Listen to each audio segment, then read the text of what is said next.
What's up, everybody? Grind and Shine Recovery. Got a lot of different things I'm going to try with the channel, spice it up. Hopefully you guys enjoy it. Guys, as always, hit the like, share, subscribe, become part of the recovery family. Guys, we're going to talk with my wife about having a kid while on maintenance. What's up, everybody? We're going to talk about having a kid while on maintenance, give you some tips, share about our experience. So, you want to talk about how long were you on maintenance before you got pregnant baby with Faithlyn? For a few years, I think 3 years. And so if you're on Suboxone, when you get pregnant, they put you on Subutex. And that's pretty much it. You take the Subutex throughout your pregnancy, and you see your doctor like normal. So, I mean, our experience up till having Faithlyn was pretty good. Seemed pretty normal. You get drug tested every month at the doctors when they, they give you a pee test. You might not know that. Yeah. No, I do remember that. They do test you every single month, and they do, test it for drugs. Yeah, and like when her first diaper, they tested. Yes. Yeah. As soon as she comes out, they do that to every single baby.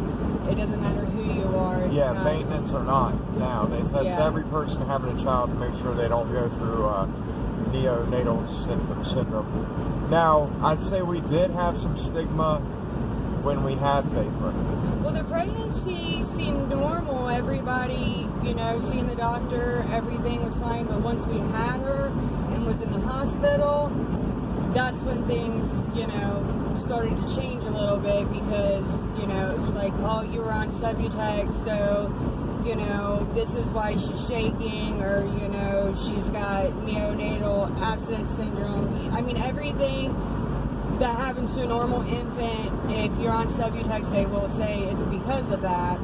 Yeah, they definitely,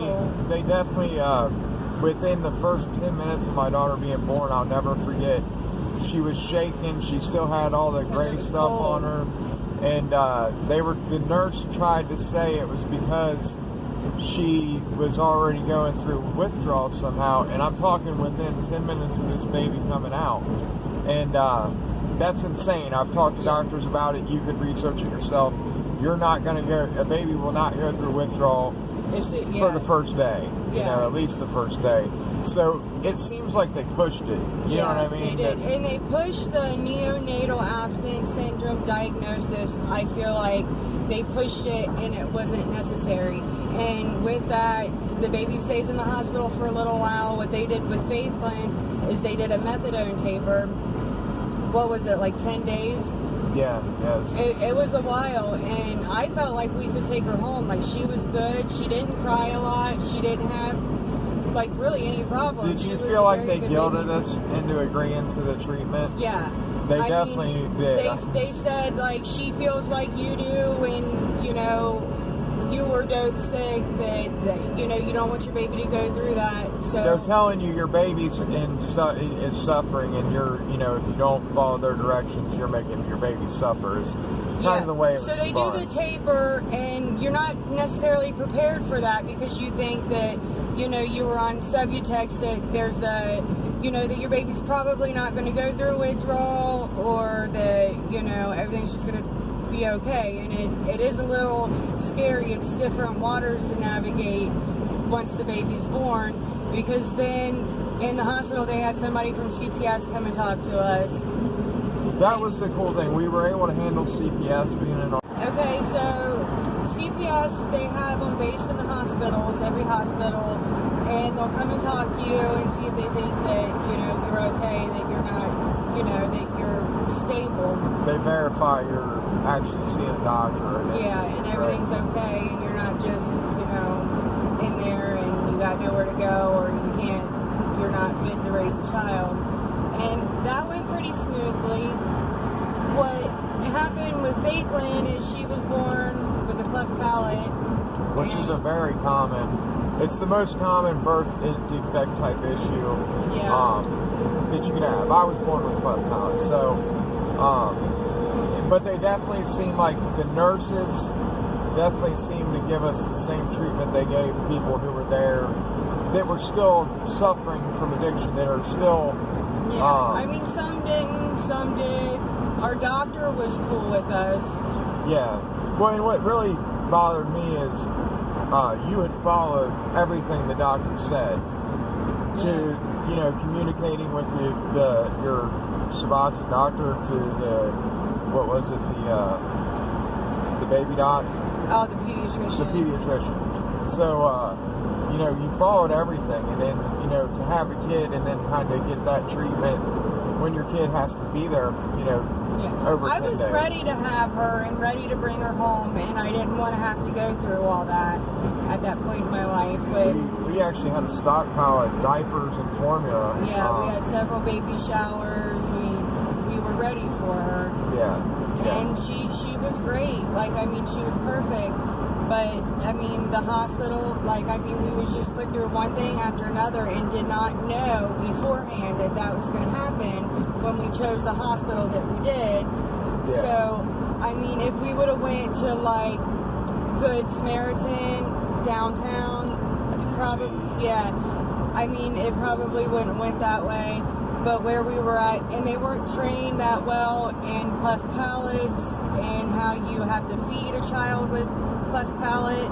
Well, and I think a lot of the thing is they have to check you out. If you're a recovering addict or addict, whatever, they have to check you out to make sure you're able to raise a kid. Yeah. So I think you're going to feel a little judgment no matter where you have your kid. Well, and women have postpartum and do crazy things. So, I mean, I get it to the extent of what some women have done, but it's just really hard if you feel like, you know, you're at a stable point in your life and you're on Suboxone maintenance and you feel like you could raise a kid and you're stable and you just want to live your life.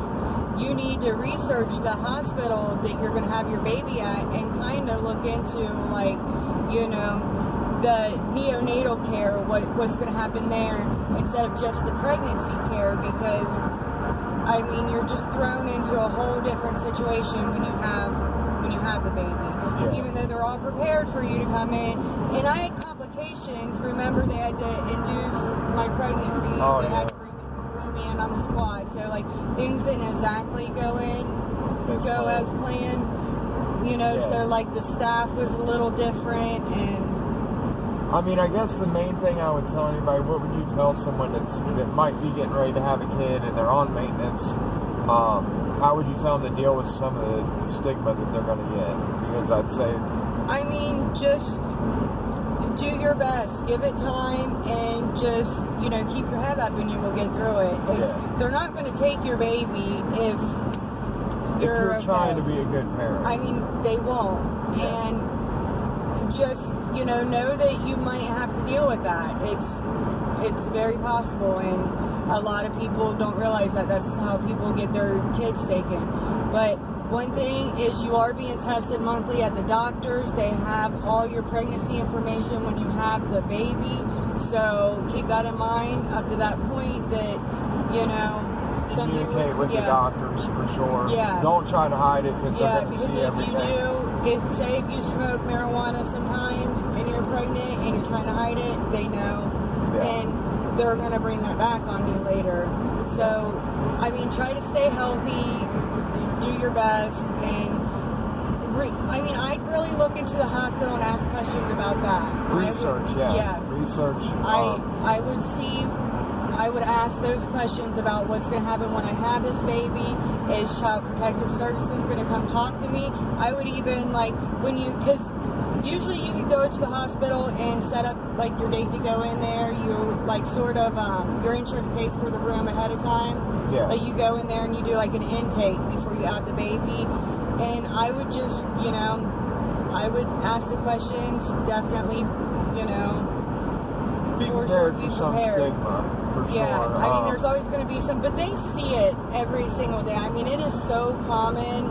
Yeah. Women, I mean, there was several other women in there, like, would do the same thing, but were they, you know, I mean, but they sort of make you feel alone, if that makes any sense. Like, because you're just ready to have your kid and take them home. And like Faithlin, she didn't have any withdrawal symptoms. She didn't cry like crazy. Yeah. She slept through the night. She was a perfect baby. She was really perfect. And like, I went through the ringer with her, and it was definitely hard. Yeah. So guys, this is a very sensitive topic of my life. I'm sharing it with you, hoping it'll help someone else. Guys, we followed exactly what the doctor says. They say to stay on maintenance if you're on maintenance when you end up pregnant. Just wanted to touch on that. As also, guys, anyone going through this, reach out, get involved in recovery. As always, stay up, stay sober, guys.